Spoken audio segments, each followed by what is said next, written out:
তো বন্ধুরা, একটা বড় রহস্যের খোলাসা হয়েছে, যেখানে আমেরিকার গোয়েন্দা সংস্থা সিআইএর সাবেক অফিসার অফিশিয়ালি দাবি করেছে যে ভারতের ভয়ে আমেরিকা পাকিস্তানের সমস্ত নিউক্লিয়ার হাতিয়ারকে ক্যাপচার করে নিয়েছে, যার আওতায় যদি এই মুহূর্তে ভারত পাকিস্তানের ওপর কোনো রকম আক্রমণ চালায়, তাহলে ভারতের ওপর নিউক্লিয়ার হামলা তো ভুলেই যান, ওরা নর্মাল যুদ্ধেও টিকে থাকতে পারবে।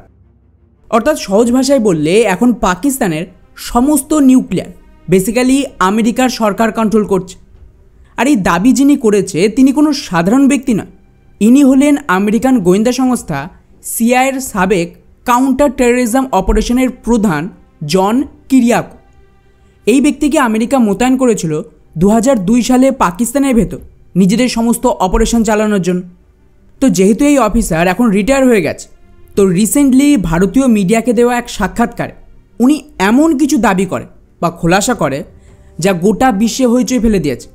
স্পেশালি যেটা আমি বহু ভিডিওতে বলেছি যে পাকিস্তান বলে অ্যাকচুয়ালি কোনো দেশ এক্সিস্টই করে না, এটা আমেরিকার তৈরি একটা প্রক্সি, এবং ভারতে যা অ্যাটাক হচ্ছে বা যুদ্ধ হচ্ছে এই সব কিন্তু ভারত বনাম পাকিস্তান নয়, বরং ভারত বনাম আমেরিকার লড়াই। কেননা সিআইএর এই অফিসারের বয়ান অনুযায়ী উনি 2002 সালে পাকিস্তানে পোস্টিং ছিলেন, আর সেই সময় ওনাকে জানানো হয় যে আমেরিকার পেন্টাগন পাকিস্তানের সমস্ত পারমাণবিক অস্ত্র ভাণ্ডারকে পুরোপুরি নিয়ন্ত্রণ করে। আর পাকিস্তানের রাষ্ট্রপতি মোশাররফ নিজের পুরো দায়িত্ব আমেরিকার হাতে তুলে দিয়েছে, কেননা ওনার দাবি অনুযায়ী আমেরিকা ডিক্টেটর দেশগুলোর সাথে কাজ করতে খুবই পছন্দ করে, যাতে ওখানে আমেরিকার ইচ্ছে মতন কাজ করানো যায়। আর এই জন্যই তো ভারতের ডেমোক্রেসি নিয়ে আমেরিকার এত সমস্যা। যাই হোক, এটা আলাদা বিষয়। এখন এর আওতায় আমেরিকার সরকার পাকিস্তানের রাষ্ট্রপতিকে এক প্রকার কিনে নিয়েছিল, বা বলতে পারেন মোশাররফ আসলে আমেরিকার পাপেট ছিল। সেম অবস্থা পাকিস্তানের আর্মির সাথে, যেখানে আমেরিকার সরকার ওদের সমস্ত আর্মির টপ লিডারদের মিলিয়ন্স অফ ডলার দিত সাহায্য হিসেবে, যার আওতায় একদিকে পাকিস্তান আমেরিকাকে সাহায্য করত আতঙ্কবাদের বিরুদ্ধে লড়াই, বা আমার তো মনে হয় না যে ওরা আতঙ্কবাদের বিরুদ্ধে লড়তো, ওরাই আতঙ্কবাদীদের তৈরি করত। অন্যদিকে এই পাকিস্তান ভারতের ওপর আতঙ্কবাদী হামলার জন্য ব্যবহার হতো। এখন এই পুরো স্টেটমেন্টটা থেকে আশা করি আসল গল্পটা তো বুঝে গেছে যে আমেরিকা কিভাবে কাজ করে। আমার সমস্ত পুরনো ভিডিওতে এটা আমি বারবার বলতাম, যাকে অনেকেই কনস্পিরেসি থিওরি বলে খারিজ করে দেয়, কিন্তু এখন আমেরিকার গোয়েন্দা সংস্থার একজন অফিসার নিজে এটা স্বীকার করেছে, যিনি পাকিস্তানে পোস্টিং ছিলেন। এখন এর থেকে বড় প্রমাণ আর কি হতে পারে? কিন্তু দাঁড়ান, গল্প এখানেই শেষ নয়, আসল চমক তো এবার রয়েছে। আমেরিকার এই গোয়েন্দার বয়ান থেকে এটুকু তো বুঝে গেলে যে পাকিস্তানের নিউক্লিয়ার 2002 সালের আগে থেকে আমেরিকার কন্ট্রোলে। তার মানে পাকিস্তানের নিউক্লিয়ার তৈরি হয়েছে আমেরিকার সাহায্যে, আর ওরা না চাইলে পাকিস্তান নিউক্লিয়ার তৈরি করতে পারতো না।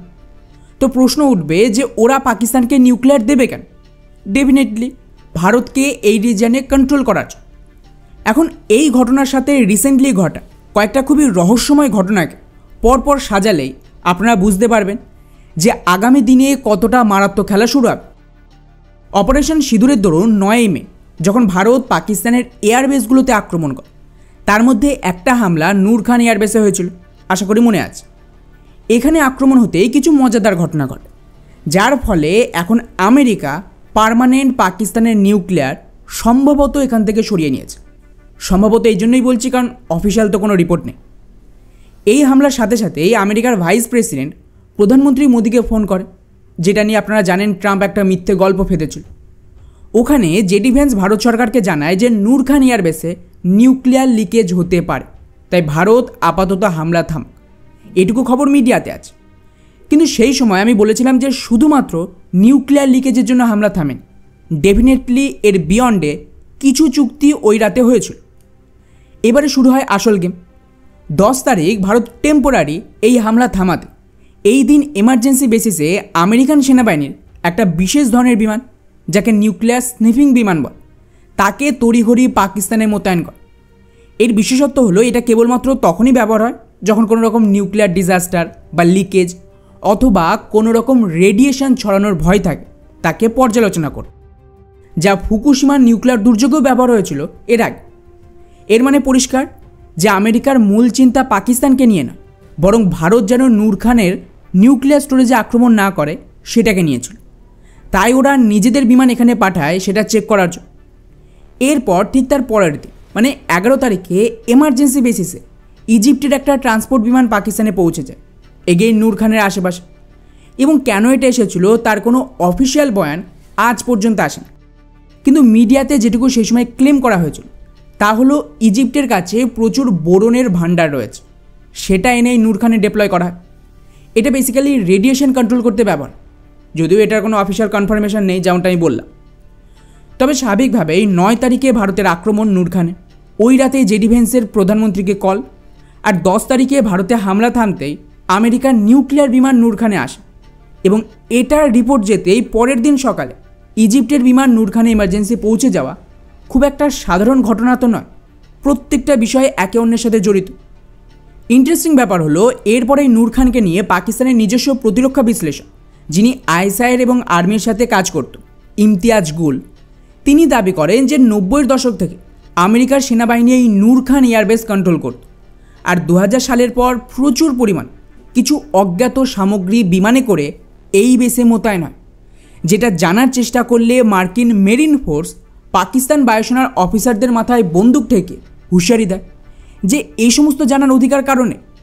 কিন্তু কিছু একটা আমেরিকান ফোর্স এখানে ডেফিনেটলি লুকিয়ে রেখেছিল। অর্থাৎ সহজ ভাষায় সিআইএ চিফের বয়ান থেকে এটুকু তো কনফার্ম যে পাকিস্তানের নিউক্লিয়ার আমেরিকা কন্ট্রোল করে। পাকিস্তানের ইমতিয়াজগুলের বয়ান থেকে এটাও কনফার্ম হয় যে নিউক্লিয়ার টেস্টের সময়কালে আমেরিকার কিছু গোপন সামগ্রী নূর খানে লুকিয়ে রাখা হয়েছিল। আর অপারেশন সিঁদুরের পর আমেরিকার নিউক্লিয়ার বিমান, ইজিপ্টের বিমান এখানে মোতায়েন এর সাথে অনেকটাই কিন্তু মিলে যাচ্ছে। আর রিসেন্টলি অপারেশন সিঁদুরের পর যখন পাকিস্তানে বন্যা হয় সেই সুযোগে একাধিক মার্কিন ট্রান্সপোর্ট বিমান এই নূর খান এয়ারবেসে নামতে শুরু করে। যদিও আমেরিকার অফিসিয়াল দাবি অনুযায়ী ওরা কেবলমাত্র ত্রাণ নিয়ে এসেছিল, কিন্তু কিছু দাবি অনুযায়ী এখানে মার্কিন বিমানে করে বেশ কিছু সাপ্লাই লোড করে পাকিস্তান থেকে নিয়ে যাওয়া হয়েছিল। আর এটাই খটকা যে আমেরিকার বিমান পাকিস্তান থেকে কী নিয়ে যেতে পারে। ফলে এখন পুনরায় ভারত পাকিস্তানের যুদ্ধের পরিস্থিতি তৈরি হয়েছে। এমন অবস্থায় সিআইএর তরফ থেকে এই ধরনের বয়ান আসা নিশ্চিত করে এখানে আমেরিকা কত বড় গেম খেলছে।